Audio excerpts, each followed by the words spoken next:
꽃집에 방문해서 꽃을 구경하는 사람들은 식물을 좋아하고 예쁜 꽃을 바라만 보고 싶은 사람들입니다. 예쁜 꽃을 집안에서 예쁘게 감성적으로 즐기고 싶은 마음은 누구나 있는데요.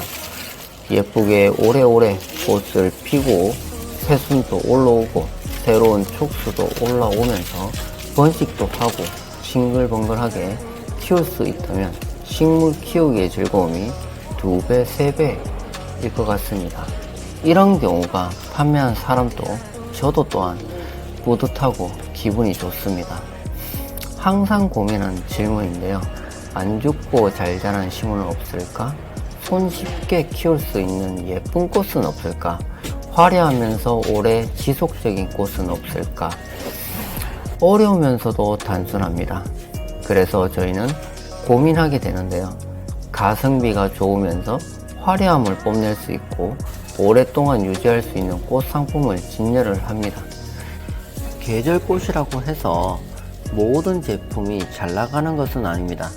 적정한 가격을 형성하면서 손쉽게 키울 수 있는 꽃 상품과 웅장하고 풍성한 수영을 자랑하는 식물들로 진열한다면 더욱더 많은 관심과 선택을 받을 수밖에 없는데요.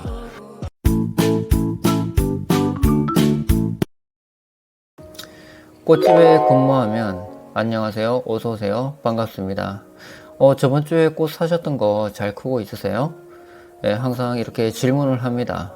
제가 질문을 하면서 고객들과 소통을 하고 이야기를 나누면서 많은 대화들을 오가는데요. 가장 많이 질문을 받는 경우가 하나가 있습니다. 식물을 추천해 주세요. 제가 이 꽃을 키우고 싶은데 잘 키울 수 있을까요? 안 죽고 오래 사는 식물은 없을까요? 저번주에 샀던 꽃이 너무 시들시들하고 많이 아파하는 것 같은데 이번에는 안 죽이고 오랫동안 키우고 싶어요. 그런 사람들이 종종 많이 있습니다. 그렇다면 꽃집에서 식물을 살 때 어떤 식물을 사야 할지 아시나요? 그냥 예뻐 보이고 마음에 드는 거면 잘 샀다고 할 수 있을까요? 식물을 구매해서 집에 가져갔는데 며칠 만에 식물을 죽은 경험 있지 않나요? 식물을 키우다 보면 구매한 지 얼마 안 된 식물인데 집에서 왠지 모르게 기운 없어 보이고 생기가 안 돌고 물을 주는데도 슬슬 말라가고 잎이 떨어지고 그런 경우 있으신가요? 결국 내가 잘못 키워서 우리 집이 환경이 잘 안 맞아서 물 관리가 잘 못해서 이렇게 생각하면서 식물은 키우기 어려워. 너무 어려운 거야.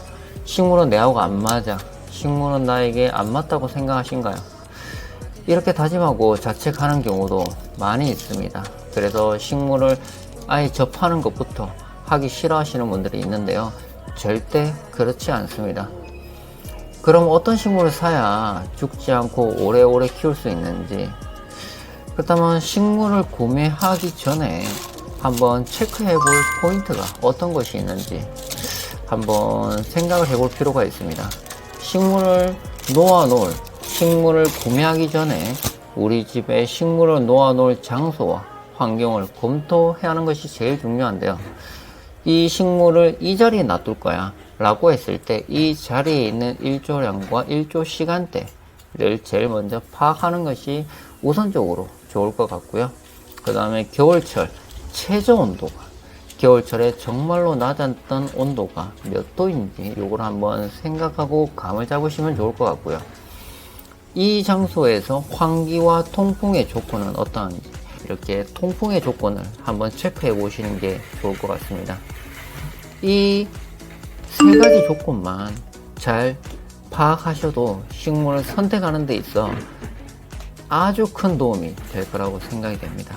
그렇다면 이 반대로 저희가 이런 식물을 선별하는 데 있어서 우리들은 어떤 곳을 진열해 놓고 우리는 어떻게 구성을 해 놓으면 소비자들이 좋아할까 라고 생각이 들 때가 있는데요. 그래서 이번 같이 매 3월 그리고 4월 5월 꽃집에는 이제 봄이 오고 따뜻한 계절이 오게 되면 정말로 꽃이 피는 계절이 오고 있습니다. 이런 계절에 꽃을 항상 매일매일 작은 식물부터 큰 나무까지, 그리고 생화, 절하류, 아주 다양한 식물들과 꽃 종류들을 꽃집에 사입하고 있는데요. 다양한 고객층에게 다양한 제품을 이렇게 구성하고 판매가 할 수 있거든요. 식물은 어떻게 생각하고 선별을 하는 것이 좋을까? 식물을 건강하고 가장 중요하게 체크 포인트를 하게 되는 것은 아무래도 소비자가 손쉽게 구매할 수 있는 가성비 좋은 식물, 그리고 정말로 인기 있는 식물, 완전 초보들이 식물을 처음 접했던 사람들이 키우기 쉬운 거, 쉽게 식물 키우기에 진입할 수 있도록 유도해주는 식물들이겠죠.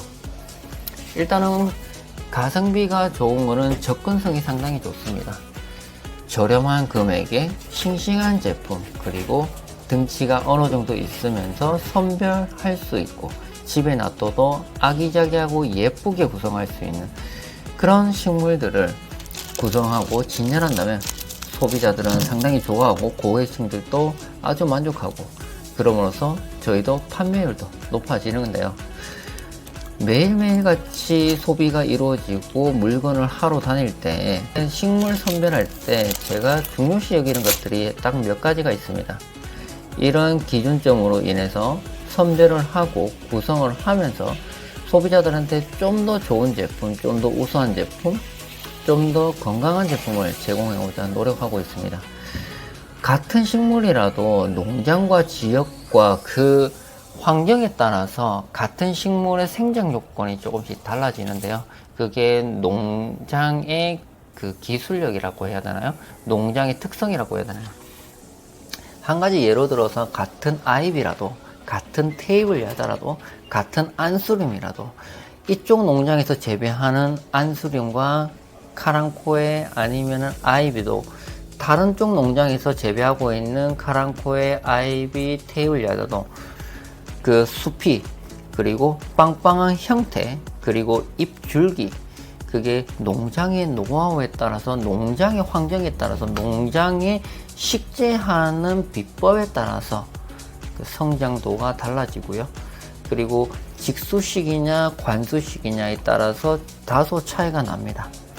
식물을 구매하는 입장에서도 마찬가지지만 우리는 사입하는 입장에서도 마찬가지입니다.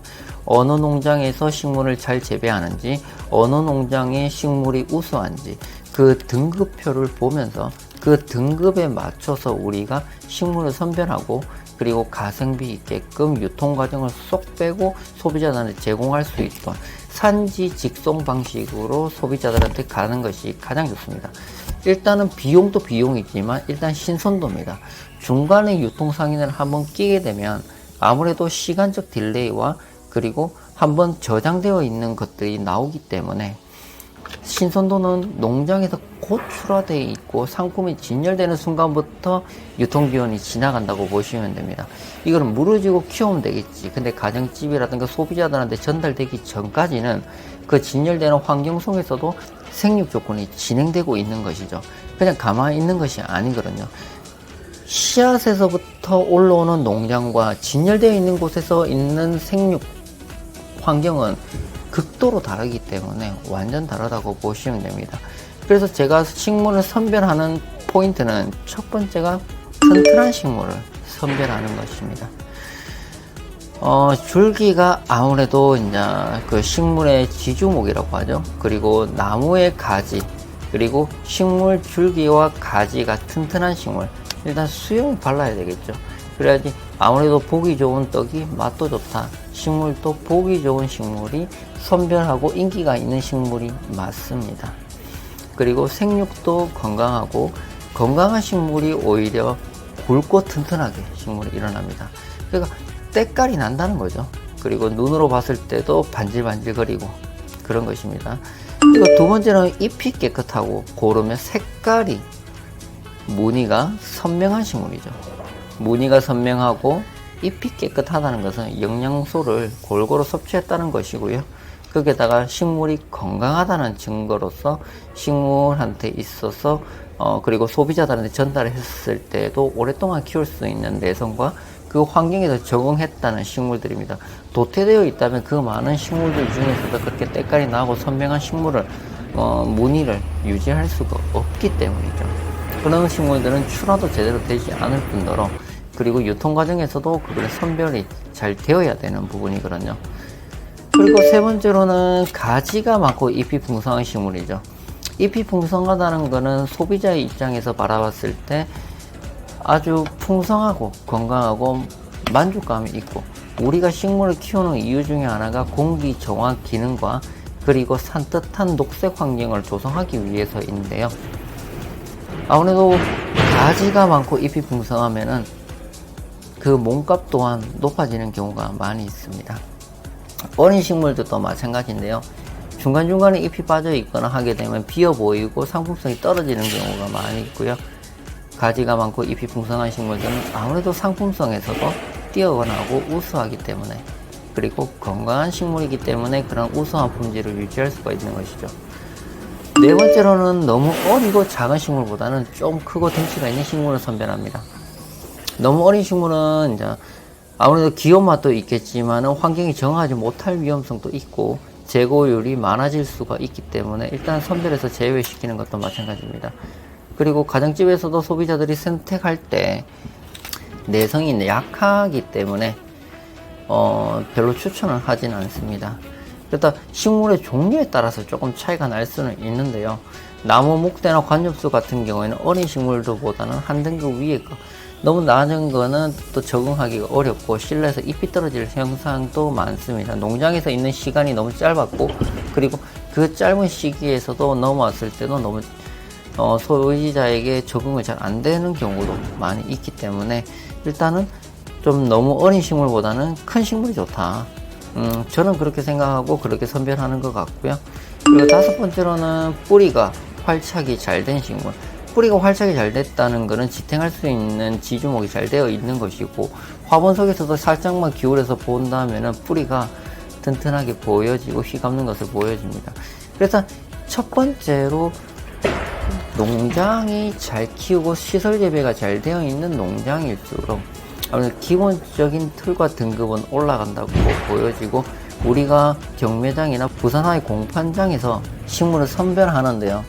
그런 선별하는 과정에서 농장을 선정하고 그 농장의 상호가 있어요. 그게 브랜드화라고 하는데, 이 농장은 그냥 이 식물에 대해서 믿고 살 수 있다, 이런 것들이 우리들 사이에서는 있습니다.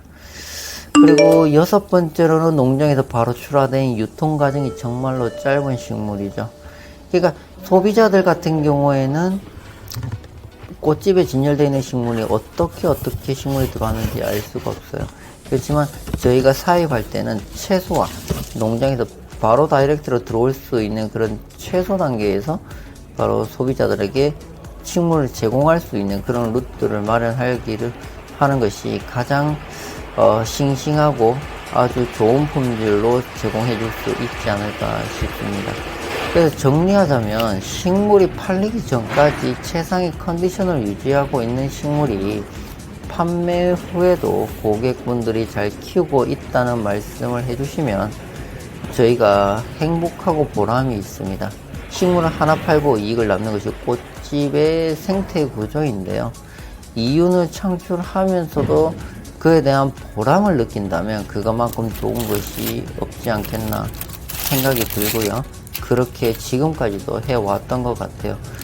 간혹 식물을 선택하는데 어려움이 호소되는 고객분들도 있어서 한 번 정도는 정리하고 싶다라는 생각에 이렇게 한번 정리하게 되었고요.